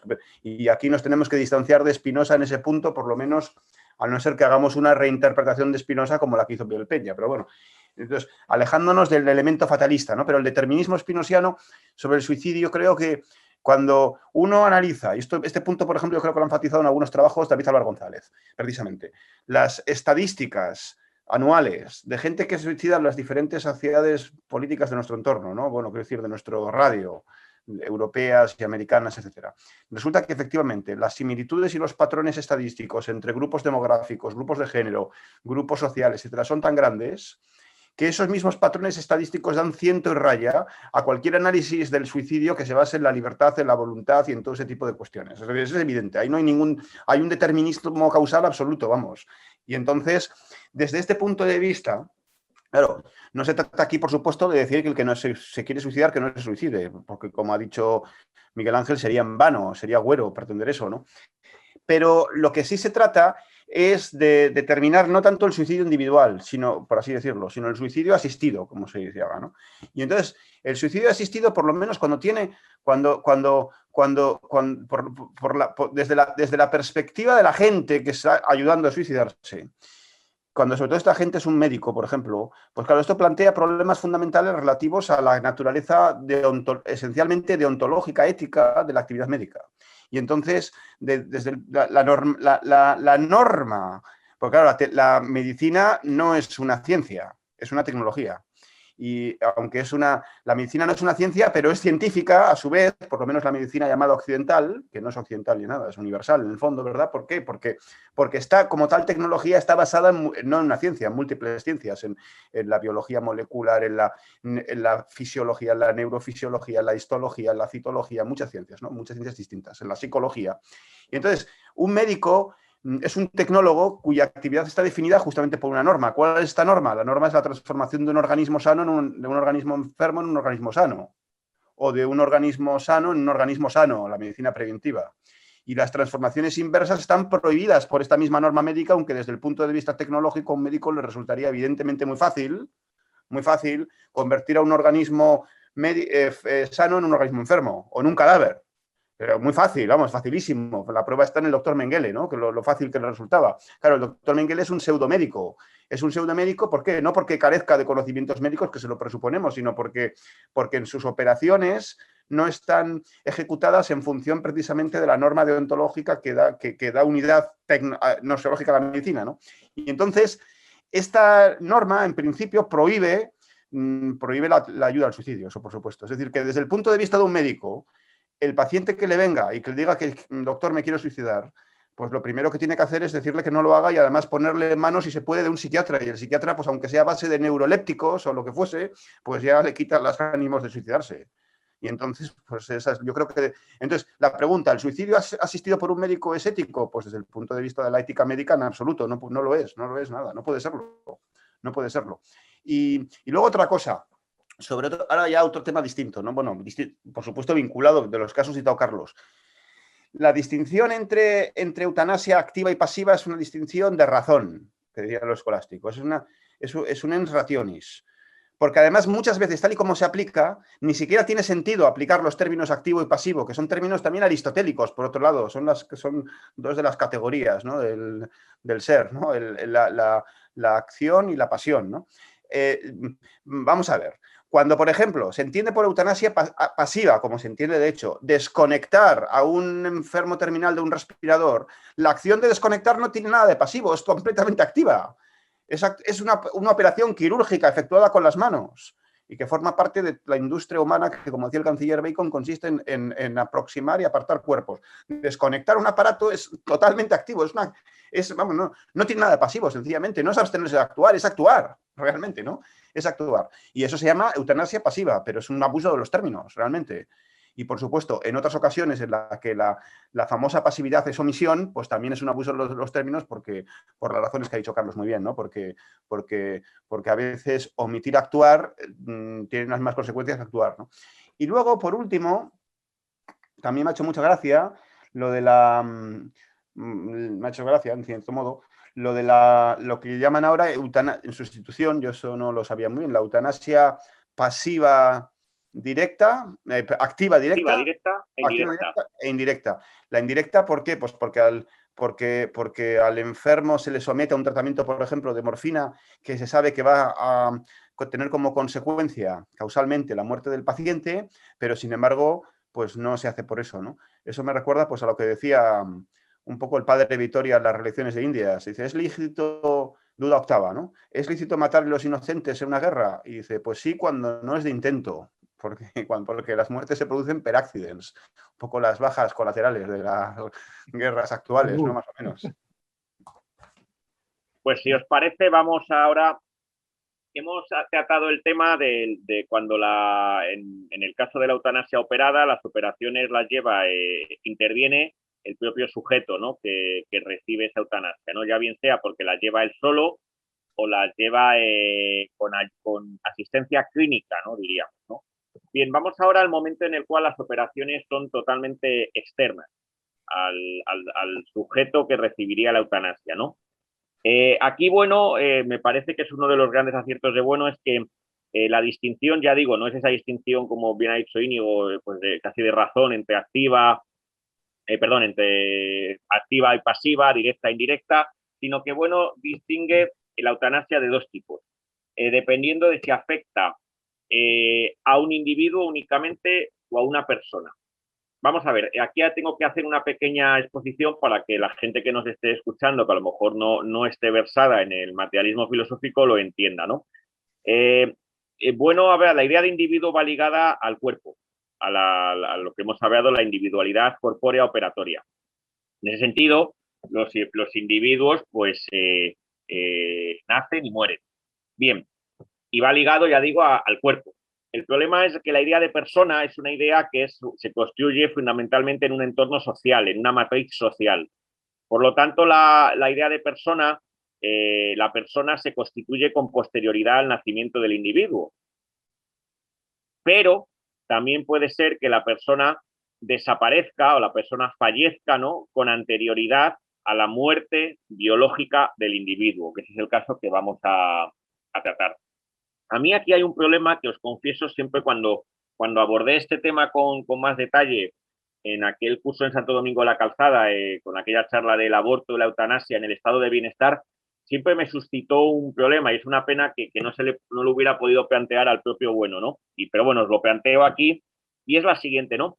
Bueno siempre ha definido la bioética tomando como parámetro de referencia, bueno, con Íñigo lo discutí en su momento, pero bueno, creo que me parece que es de rigor plantearlo aquí, ¿no? En abierto, ¿no? Bueno, plantea la bioética siempre, como el parámetro de la bioética es como hemos dicho cuando hemos hecho antes una pequeña exposición, es la individualidad corpórea operatoria, es decir, el parámetro es el individuo. Y siempre me llamó la atención que cuando Bueno hace el análisis desde la bioética materialista de la eutanasia, el parámetro que toma es la persona. Y distingue dos tipos de eutanasia, primaria o secundaria, dependiendo de si afecta a un ser personalizado, despersonalizado o a un ser personalizado todavía. Claro, y siempre me sorprendió mucho cómo aquí el parámetro que se da ha cambiado, ha sido de ser el individuo a la persona. Claro, luego es verdad que si uno lee a Bueno, ve que en cierto modo ambas ideas, la idea de individuo y la idea de persona, hay una cierta correlación entre ambas. Suelen ir ligadas. Bueno, efectivamente hay una ligazón obvia, ¿no? Que es que no puede haber personas sin individuo corpóreo, ¿no? Cuando se habla de de la primera persona o de la tercera persona de la Trinidad, pues claro, nosotros negamos eso de plano. Pero claro, para que haya persona tiene que haber cuerpo. La pregunta es, si un individuo corpóreo, un ser humano, está muy alejado ya de lo que sería el canon de la individualidad corpórea. ¿Hasta qué punto no está también dimitiendo como persona? Quiero decir, vamos a poner ahora el ejemplo, ¿no? Bueno, entonces distinguía dos tipos. En primer lugar, la eutanasia primaria, que es cuando afecta, él decía, a un ser humano despersonalizado. Estamos pensando en un enfermo, qué sé yo, en un enfermo terminal, pues con Alzheimer, Parkinson, otra enfermedad neurodegenerativa, en lo que se llama muchas veces un ser vegetal, ¿no? Claro, ¿hasta qué punto ese ser despersonalizado, y decimos que no es persona, porque nosotros entendemos la idea de persona en términos sociales, ya no puede hablar, ya no puede establecer relaciones, ¿hasta qué punto ese ser despersonalizado, que por ejemplo no puede hablar, mover los ojos, ni siquiera puede moverse en una mano, puede mover una mano, un dedo, ¿no? ¿Hasta qué punto ese ser completamente despersonalizado no ha dimitido ya de su individualidad corpórea operatoria? Quiero decir, ¿hasta qué punto no está también alejado de lo que sería el canon de individuo humano? Un canon de individuo humano que nos concibe pues como las esculturas clásicas griegas, ¿no? Caminando, portando objetos, agarrándolos, moviéndolos, ¿no? Entonces yo creo que aquí, en cierto modo, hay una correlación entre un ser despersonalizado sería, por así decir, por decirlo en términos matemáticos, ¿no? Un individuo épsilon, ¿no? Sería, pues, ya es un individuo, pero que ya se está alejando mucho, ¿no? Bien. Y entonces, lo que aquí dice el materialismo filosófico es que la eutanasia, en estos casos, cuando va aplicada a estos seres despersonalizados, que es los que todos casi siempre tenemos en mente cuando estamos hablando de la eutanasia, pues puede ser bioética. Puede ser bioética. Bien. Pero claro, no ya tanto porque afecte a la firmeza del ser despersonalizado, al que al fin y al cabo se le va a matar, ¿no? Y eso obviamente pues va a acabar de romper la firmeza, ¿no? Le va a acabar de enfermarle, ¿no? Y como siempre recuerda Miguel Ángel, enfermo viene de infirmus, ¿no? Infirme, ¿no? Bien, sino hasta qué punto planteo yo puede ser bioética atendiendo a la firmeza de los que le rodean, de esa familia que por fin descansa, de ver el sufrimiento ajeno o de tener que sobrellevar un coste muy grande pues en moral o psicológico para cuidar a esa persona. Y entonces en ese sentido la bioética podría ser, ya digo, la eutanasia esta primaria en este caso podría ser bioética atendiendo ya no tanto quizás al ser despersonalizado sobre el que se está actuando, sino por el entorno familiar. Claro, también se podría decir que, bueno, que en la lucha por la vida, ¿no? Es el mismo caso este, yo siempre lo relaciono con el caso de los abortos de fetos que tienen malformaciones. Pues en la lucha por la vida, la bioética, pues la firmeza de los que le rodean, pues haría bioético esa eutanasia de este ser despersonalizado. Ahora bien, bueno, también obviamente en términos morales podría ser o en términos políticos esa eutanasia de seres despersonalizados puede ser biomoral o biopolítica, ¿no? El ejemplo que se suele dar, aunque sea muy truculento, es por el ahorro que supondría en gastos sanitarios. Pero claro, también puede no ser biomoral o biopolítica. Estoy pensando en el caso de Franco, ¿no? Del general Franco, cuando se le prolongó la vida porque ante el miedo de que si se le dejaba morir, pues se iba a generar una inestabilidad política en España. Y entonces, en ese caso, obviamente, al verle administrado al general Franco la eutanasia primaria, cuando ya era prácticamente en noviembre del 75 un ser despersonalizado, pues obviamente no era biopolítico, ¿no? De hecho, una de las últimas frases que siempre se recuerda, la recuerda el doctor Pozuelo, es que Franco le dijo algo así: hay que ver, Pozuelo, cuánto cuesta morirse, ¿no? Pues, pues efectivamente, tenía toda la razón. Claro, el caso es que, y esta es la clave, ya enseguida os doy la palabra, es que lo que la ley legitima no es la eutanasia de estos seres despersonalizados. Atención, atención. Lo que la ley está permitiendo es lo que llamaba, bueno, la eutanasia secundaria de seres personalizados que todavía pueden pedirla. Es que esta es la clave, ¿no? que Sí. tienen un sufrimiento crónico, físico, moral, físico, psicológico, y que entonces solicitarían esa eutanasia. Pero claro, pueden ellos solicitarla. Y a la semana o 15 días es cuando se reúne ese médico, que habla con él, etcétera. Es decir, no estamos en el caso del enfermo terminal postrado en una cama. Lo que la ley canoniza es el caso, pues qué sé yo, de un Ramón Sampedro, ¿no? Etcétera. Donde se estaría, pues por ejemplo, diciendo que estas personas habría que acabar con su vida, pues porque su vida no es digna o no tiene calidad de vida. Claro, esto de la calidad de vida es muy relativo, porque una persona como Stephen Hawking, ¿no? Que no es que sea santo de mi devoción, pero con una enfermedad tan neurodegenerativa como él tenía, era sin embargo un extraordinario físico teórico. Entonces, ¿en qué sentido, pese a que tenía todas esas limitaciones, no podía seguir viviendo? O el caso del enfermo con ELA avanzada, que he citado al principio, ¿no? Jordi Sabaté Pons. O el caso, por ejemplo, de personas con diversidad funcional, como Roberto Centeno, ¿no? A las cuales parece que se les estaría impulsando, que como siendo seres personalizados, se les estaría impulsando a pedir la eutanasia en tanto en cuanto no tienen calidad de vida o una vida digna. Claro, lo que aquí habría que decir es que en estos casos la eutanasia en estas personas, que no sería bioética, sino que lo que la ética dictaría, la ética materialista, es que habría por generosidad que ayudarles a recuperar la firmeza, ¿no? Esa es la generosidad, ayudarles a recuperar la firmeza. Y bueno, Miguel Ángel, te cedo la palabra. Y bueno, como dices tantas cosas, voy a intentar decir alguna, ¿eh? A ver, hay un caso reciente que, como conocéis, de Ángel Hernández, que presentó mediáticamente a su mujer en un estado pues totalmente ya degenerado, y la mujer pues la grabó vídeos diciendo que no quería vivir, ¿no? Él la traducía y entonces pues procedió, le decían que a lo mejor tenía 6 años de cárcel, pero bueno, al final pues ya está libre y fue uno de las, yo creo que ha sido pues el caso que más contiguo está a la aprobación de la ley, de los más mediáticos, ¿no? Ahí la mujer ahí sería secundaria porque ella quería, ¿no?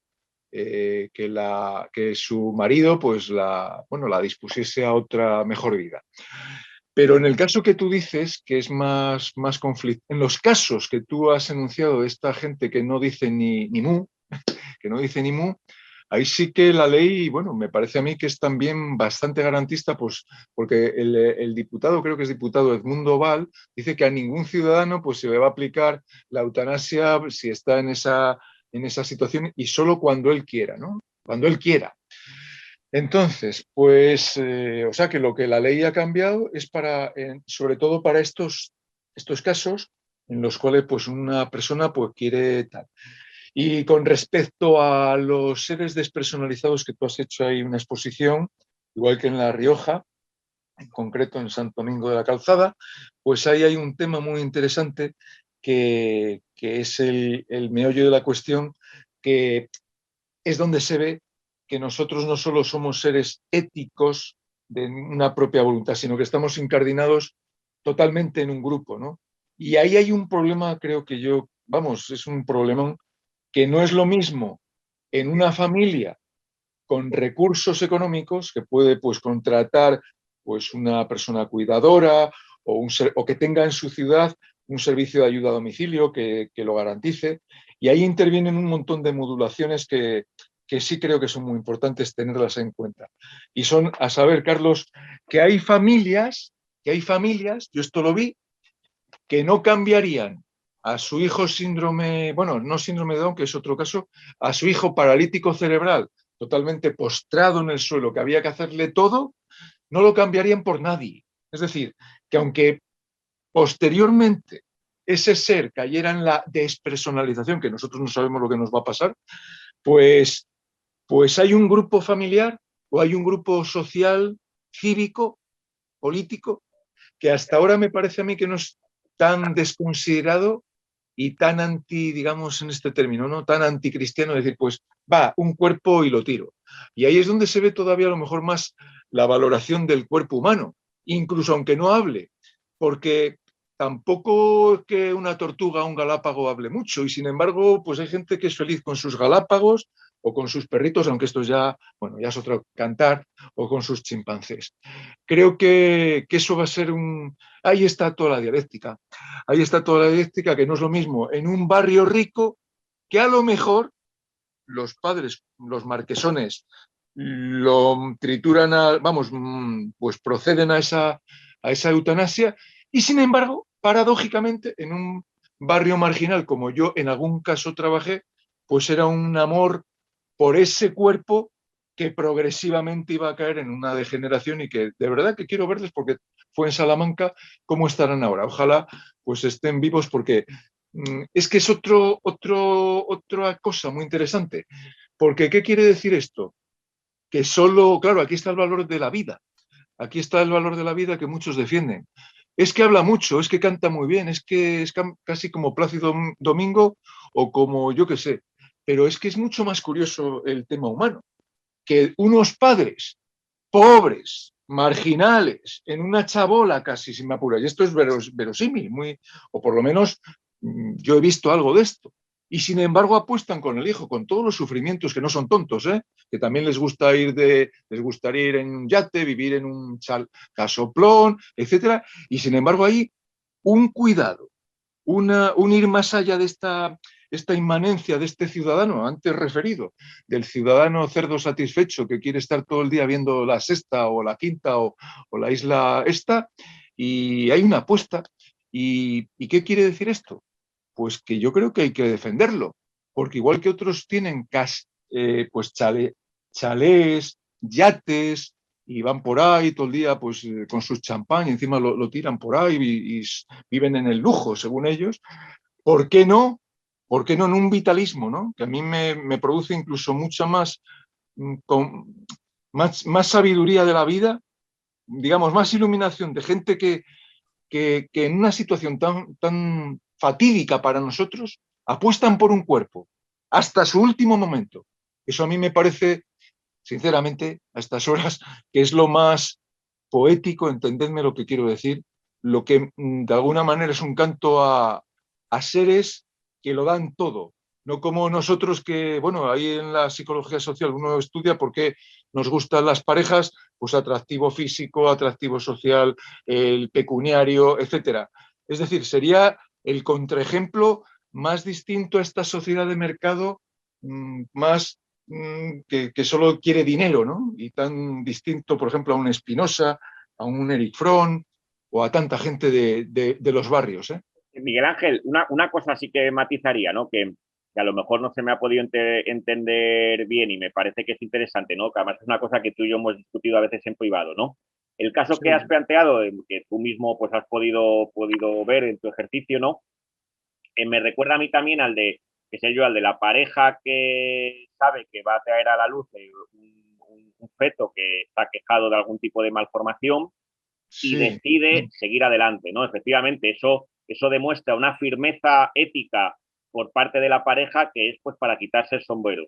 Estoy de acuerdo, ¿no? Lo que yo quería decir es que... Conflicto, sí. Carlos, sé por dónde vas. El Claro, conflicto económico que se plantea una vez que los padres perecen, etcétera. no, Es no, decir, y aparte de esto, yo también lo que quería decir es que la pareja que, al contrario, decide en ese caso abortar, también puede ser bioético, porque claro, en la lucha por la vida, la firmeza del hijo podría haber supuesto un contrapeso total a la firmeza de los padres, ¿no?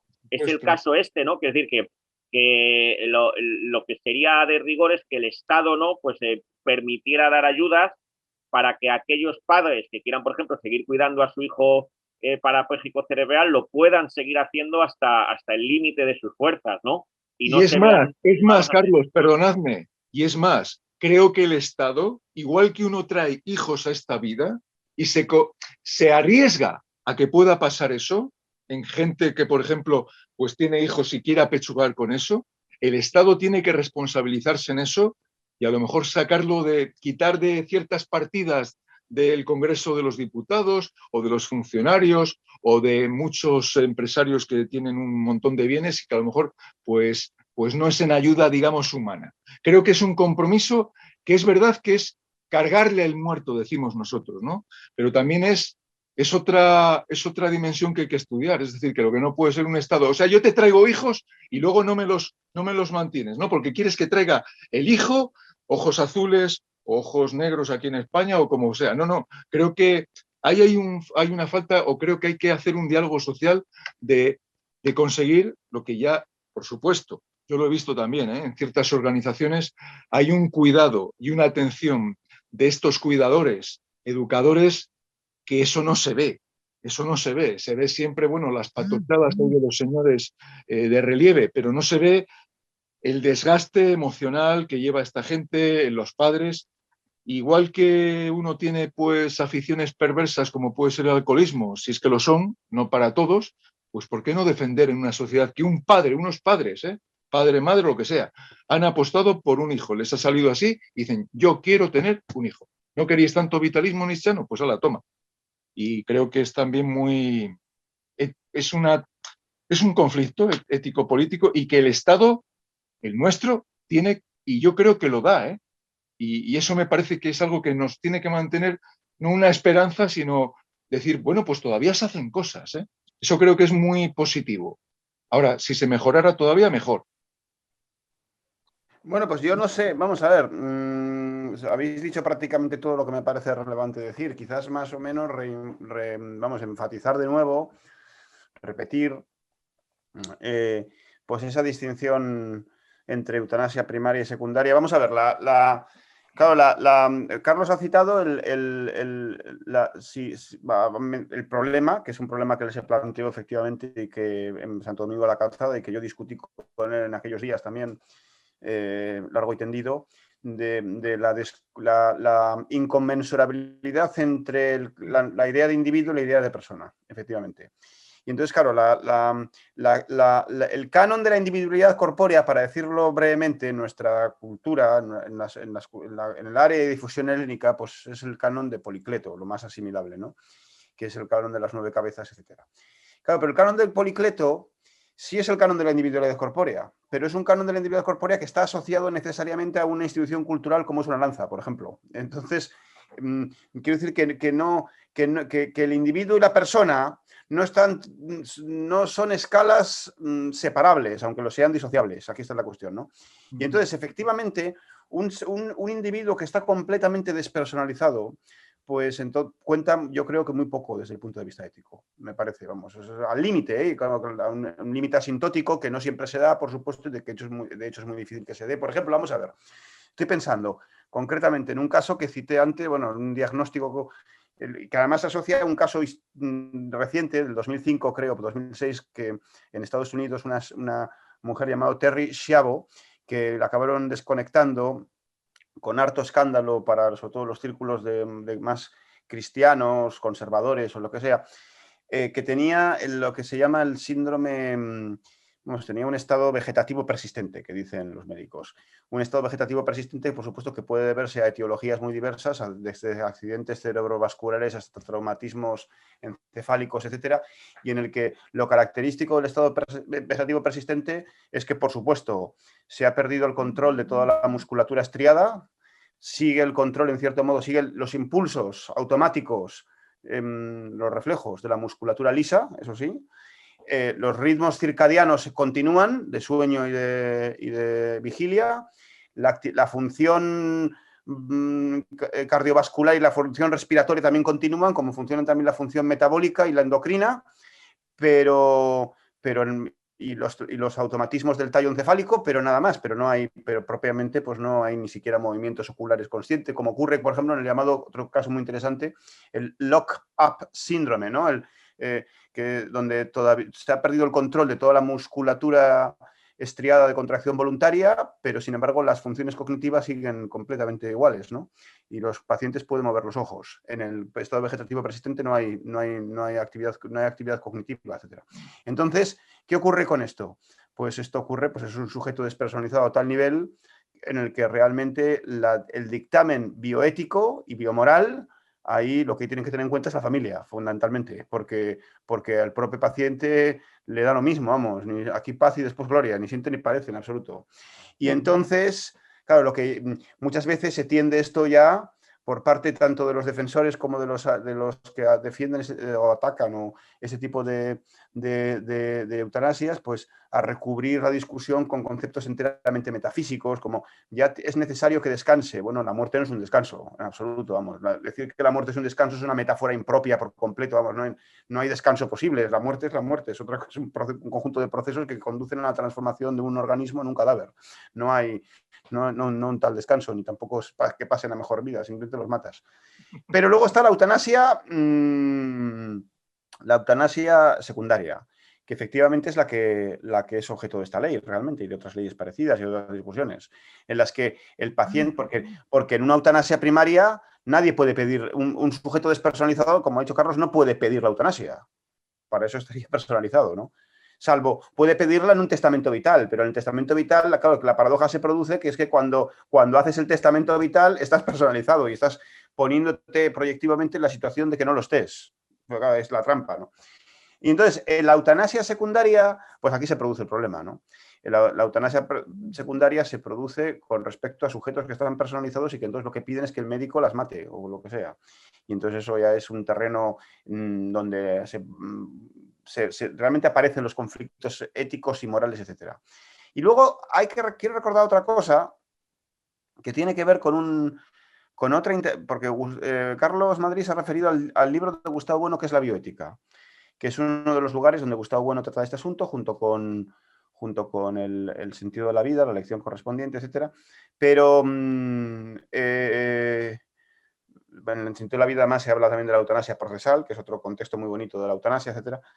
Pero quizás hay otra intervención pública de Gustavo Bueno, a la que se ha referido antes también Miguel Ángel, que no tiene forma de libro ni de artículo, sino un vídeo, donde Gustavo Bueno da una torsión a esta distinción de eutanasia primaria y secundaria. Ahí Gustavo Bueno remite la eutanasia primaria a aquellos casos donde el paciente efectivamente es un moriturus, se va a morir.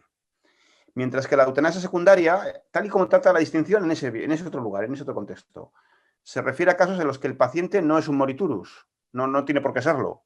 Lo es luego es post festum, porque lo matan, ¿no?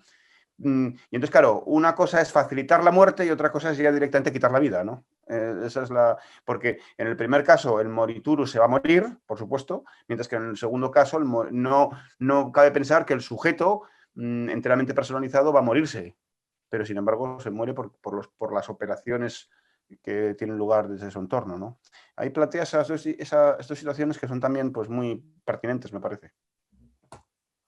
Pues hay una cuestión que sí que conviene aclarar, ¿no? La ley actualmente, el que tiene que iniciar los trámites tiene que ser obviamente un ser personalizado, ¿no? Por eso planteaba yo lo de la paradoja de que desde nuestras coordenadas, o por lo menos las del materialismo filosófico, ¿no? La biótica materialista, la eutanasia bioéticamente parece más clara en el caso primario, ¿no? Cuando afecta a un ser despersonalizado, y no tanto en el caso de un ser personalizado al que todavía se le podría reforzar su firmeza por generosidad, ¿no? El caso, ya digo, es que en el caso de la ley la paradoja es que el que la tiene que pedir tiene que ser un ser personalizado, que pueda pedirla. Es verdad que hay un apartado de la ley que dice que en el caso de que antes se lleven los trámites, la persona perdiera la conciencia, etcétera, etcétera, el representante legal, si lo dejó escrito, pudiera continuar los trámites. Claro, aquí de nuevo entramos en el problema de lo del testamento vital, ¿no? Que hasta qué punto algo que uno escribe en unas determinadas circunstancias tiene que ser llevado a efecto, ¿no? Posteriormente, ¿no? Es como el ejemplo ese que solía poner Bueno, de si yo en mi testamento dejo que al morir tienen que matar, qué sé yo, a fulanito, ¿no? Pues no porque haya sido mi testamento vital habrá que cumplir eso, ¿no? Quiero decir que porque pueden haber cambiado las situaciones, ¿no? Entonces es verdad que el problema es muy, muy complicado, ¿no? Si os parece, yo para acabar, ¿no? Retomamos un poco el plano ese político, ¿no? Y aquí yo lo retomo, ¿no? Señalando cómo habría que alejar este debate sobre la eutanasia, ¿no? Y que si alguna persona ve este debate y es ajena al materialismo filosófico, ¿no? Pues puede haber puede haber que nos encontremos con dos extremos, ¿no? El que le parezca que hemos dicho cosas aberrantes, ¿no? Diciendo que, como eso, que en el caso de la eutanasia de seres despersonalizados, pues ya no estamos ante un término elemental de la bioética, ¿no? Y entonces, pues puede ser neutra éticamente la eutanasia, ¿no? En ese caso. Y puede ser que quede espantado, ¿no? Pero también cuando hemos criticado el que se ofrezca la eutanasia a seres tipo Ramón Sampedro o que en el caso de que la hubiera pedido, qué sé yo, seres, personas estilo, qué sé yo, Stephen Hawking, ¿no? Podría quedar horrorizado, ¿no? De cómo parece ser que estamos defendiendo el derecho a la vida, ¿no? Y aquí yo creo que hay que señalar, ¿no? Otra vez, como hemos, retomando algo que ha dicho Miguel Ángel al comienzo, ¿no? La pluralidad de casos, ¿no? Y cómo el materialismo filosófico intenta hacer justicia a esa pluralidad discontinua de casos que hay que enfrentar. De hecho, también una cosa que habría que distinguir es que este debate de la eutanasia, aunque suele plantearse en términos maniqueos, izquierda-derecha, ¿no? Conservadores progresistas, como si unos fueran los que están a favor de la eutanasia, la izquierda, los progresistas, y en cambio los conservadores o la gente de derecha fuera la que no. Bueno, yo he traído aquí un testimonio que me parece que es interesante. Cuando se discutió en 2018 la eutanasia, la posibilidad de la eutanasia en Portugal, el Partido Comunista Portugués se opuso a la eutanasia. Y así, por ejemplo, miembros del Partido Comunista Portugués se manifestaron en contra en el Parlamento, criticando el negocio que puede suponer la muerte anticipada y señalando que desde su perspectiva comunista lo que era un progreso no era acortar, sino alargar la esperanza de vida en condiciones, ¿no? Entonces, digo esto para romper totalmente ese maniqueísmo. Y así en su contrario, se puede decir que, por ejemplo, los primeros planes generales de eutanasia fueron los que apadrinó el nacionalsocialismo alemán, realmente, ¿no? Y entonces, pues bueno, si os parece, doy una última ronda de palabras para si queréis dar una última idea relativa a esto, pues un poco a esto, a este desborde de la discusión ética al plano de la política. Por ejemplo, Miguel Ángel. Sí, bueno, pues nada, no podríamos seguir mucho más, pero yo creo que ya es bastante. Simplemente, pues, el plano nematológico, que antes ya lo hemos comentado, dijimos que íbamos a hablar un poco del plano tecnológico luego. A mí me parece que en principio, dada la situación en la que estamos y dada la pluralidad y todo esto que hemos hablado, no me parece defectuoso, no me parece totalmente detestable, porque supone pues una solicitud previa, supone, es decir, que creo que está intentando dar respuesta a ciertos casos realmente pues graves. Otra cosa es ya luego, pues, en qué puede derivar esto, ¿no? Pero por no extenderme más, pues yo creo que hemos dicho muchas cosas. El morro que tienen muchos hablando de la bioética desde su comité, como que fuera para dar a todo el orbe, ¿no? Sus doctrinas. Entonces, me parece que eso sí es muy importante para saber dónde nos movemos. Que los que están en el poder, los que están en el gobierno, muchas veces, pues se cogen a ciertos grupúsculos favorables al statu quo y entonces abogan por esa línea y no les para nadie. Es decir, que yo creo que no está mal pues un poco más de diálogo social, de conflicto y de que no solo lo resuelvan pues unos enterados, ¿no? Y hasta ahí yo creo de momento. Vamos, yo creo que ya está bien, ¿eh, Carlos? A no ser que, oye, que se podría, porque es que yo creo también que estas cosas, como puedes estar 4 horas, pero no me parece que sea lo más. Creo que está muy bien, ha estado muy bien. Yo estoy muy a gusto con vosotros y genial. A ver, Miguel Ángel, qué dice Íñigo y despide. Sí, por supuesto. Bueno, pues nada, yo muy breve también. Yo como tomando aquí una posición, digamos, no en absoluto, o digámoslo así, qué sé yo, pues aceptando neutralidad o nada por el estilo, sino simplemente procediendo adversus maniqueos, como diría San Agustín, ¿no? Procediendo adversus maniqueos, pues yo estoy de acuerdo con Miguel Ángel en que seguramente esta ley tiene aspectos que son positivos también, claro, por supuesto. Y junto a eso, pues como hemos visto, la exposición de motivos, mucha estupidez y mucha, bueno, no quiero ser tampoco ofensivo, mucha metafísica indocta, no vamos a decir estúpida. Pero claro, la misma grado que tendrán seguramente los que se oponen a la ley. Quiero decir que no, que esta cuestión, vamos, quiero decir que es lo mismo. Porque, además, y aquí es una idea que aquí ha dicho muy bien Carlos, este tema, pues muchas veces se proyecta bajo el cono de luz de las ideas sustantificadas de izquierda y de derecha. Pero claro, estas ideas sustantificadas no son adecuadas, no irradian un cono de luz adecuado, pues porque ese cono de luz supone la oscuridad completa sobre todos los múltiples ejemplos en contra, como el del Partido Comunista Portugués y como de los nazis, por ejemplo. Y además porque nuestro querido amigo Javier Pérez Jara suele decir, creo yo, con una idea muy valiosa, que aquí funcionan packs de supermercados, en el sentido de que aquí los llamados de izquierda ya inmediatamente pues defienden el cambio climático, quiero decir, la existencia del cambio climático antropogénico, defienden inmediatamente salvar a las ballenas, a los palestinos, la independencia de Cataluña y del País Vasco, la eutanasia, el aborto, y estos temas, ¿cuál es la unidad que tienen entre ellos? Pues ninguna unidad. La unidad es la unidad pintada, no hay ninguna unidad. No existe no hay ninguna unidad. La unidad es una unidad pretendida que tiene la unidad, sí, eso sí, por eso decía la unidad pintada, de un marcador sociológico propio de la psicología social para distinguir un grupo de otro. Eso es lo que tiene, ¿no? Y entonces, pues eso es. Aquí esto no es una cuestión de izquierdas ni de derechas en absoluto, porque izquierdas hay muchas, derechas hay muchas, y porque además las posiciones sobre estos temas son múltiples y no se agotan en estas categorías dilemáticas tan, en el fondo, pues necias. Pues si os parece, nada, despido este programa, ¿no? Casi recordando aquella sentencia de Spinoza, ¿no? De que el hombre libre, bueno, digamos, el filósofo, ¿no?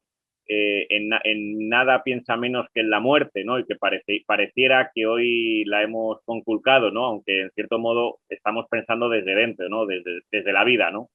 Pues nada, deseando a todo el mundo que permanezca firme, ¿no? Como virtud ética fundamental, hasta la siguiente edición yo tengo que aclarar que yo nunca, que me ha dicho Miguel Ángel, yo nunca le daría a Miguel Ángel una pastilla para que se muera. En todo caso, tendríamos que tomárnosla en los peores garitos de Bilbao que él y yo conocemos. Pues me apuntaría yo tampoco. Lo haremos. Lo haremos mientras haya vida, ¿eh? Ahí. ¿Qué tal, Miguel Ángel? Muy buenas, Íñigo. Carlos. Muy buenas. Sí, señor. Nos falta Iván. Qué pena. Bueno, pues cuando nos diga Mari la orden. Pues muy bien a los dos. Me lo he pasado genial y felicidad canalla tampoco viene mal a veces, ¿eh? Yo no sé si habéis hecho la pausa para que Mari corte, ¿eh? No, os habéis puesto ya con las tomas falsas que lo va a tener que hacer todo de continuo, pero bueno. Joder, ahora lo que pegaba es que nos fuéramos efectivamente a tomar. Claro, lo mejor sería eso. Pero no se puede. Ya se podrá. Bueno, lo hemos chicos, muy bien, ¿eh? Venga, ha estado bien. Un abrazo, Íñigo. Un abrazo. A todos, adiós. No me desconectes. Gracias, Mari.